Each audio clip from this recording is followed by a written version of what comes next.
ସକାଳୁ ସକାଳୁ ଆଜି କାଉମାନଙ୍କର କା କା ଶବ୍ଦ ଶୁଣି ବର୍ଣ୍ଣବୋଧର ସେହି ରାତି ପାହିଲାଣି ରାବଇ କାଉ ଉଠ ଉଠ ମଠ ନକର ଆଉ ଗୀତଟି ମନେ ପଡ଼ିଥିଲା।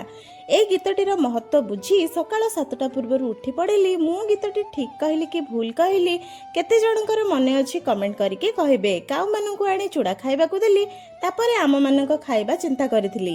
ରୋଷେଇ ଘରକୁ ଚାଲିଲି। ରୋଷେଇ ଘରେ ଚମତ୍କାର ଦୃଶ୍ୟଟି ଦେଖିଲି।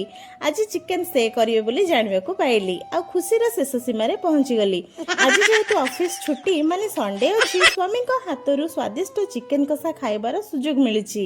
ଆଜି ସମ୍ପୂର୍ଣ୍ଣ ରୂପେ ତାଙ୍କ ଆଇଡ଼ିଆରେ ଚିକେନଟି ରନ୍ଧା ହେଇଥିଲା ଆଉ ମୋତେ ପ୍ରଥମେ ସେଥିରୁ 4 ଖଣ୍ଡ ଦେଇ ଟେଷ୍ଟ କରିବାକୁ ଦିଆଯାଇଥିଲା।